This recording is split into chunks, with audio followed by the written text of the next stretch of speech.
This particular case study is about Neil Patel, who's a very successful digital marketer and is worth millions of dollars.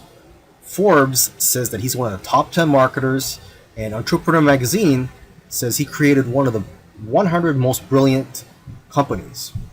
Okay, he was also recognized as a top 100 entrepreneur under the age of 30 and also a top 100 entrepreneur under the age of 35. Now, some people may be thinking, well, he's already a successful and popular digital marketer with a large audience, so it shouldn't be that hard for him to have a successful YouTube channel. However, there are many other successful marketers who have large audiences as well, whose YouTube channels haven't yet taken off. Neil Patel, according to him, within his first year of starting a YouTube channel, he was able to get over 100,000 subscribers, and to date, he has over 298,000 subscribers. So what are Neil Patel's keys to success on YouTube? Well, his keys to success are very similar to other successful YouTubers. And one of the main things that I see that's very common amongst successful YouTubers is consistency.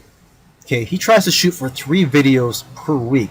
Now, if you don't have time for 3 videos per week, try just going for 1 video per week. Okay, so he shoots 3 videos per week, and according to him, that's how he gets over 9,000 subscribers per month organically.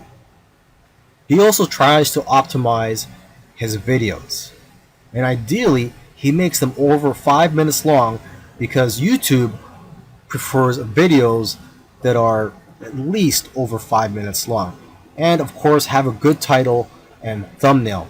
A lot of people already know that if you want to have a successful YouTube channel and you want to attract clicks, you have to have an attractive thumbnail that will get attention and also a good title. Now, when optimizing your videos, you also have to see what keywords your competitors are using. So you have to search for keywords in your niche on YouTube so you can see what your competitors are doing. Another thing that he likes to do is transcribe his videos. He uses a service called rev.com, and they subscribe to videos for pennies on the dollar.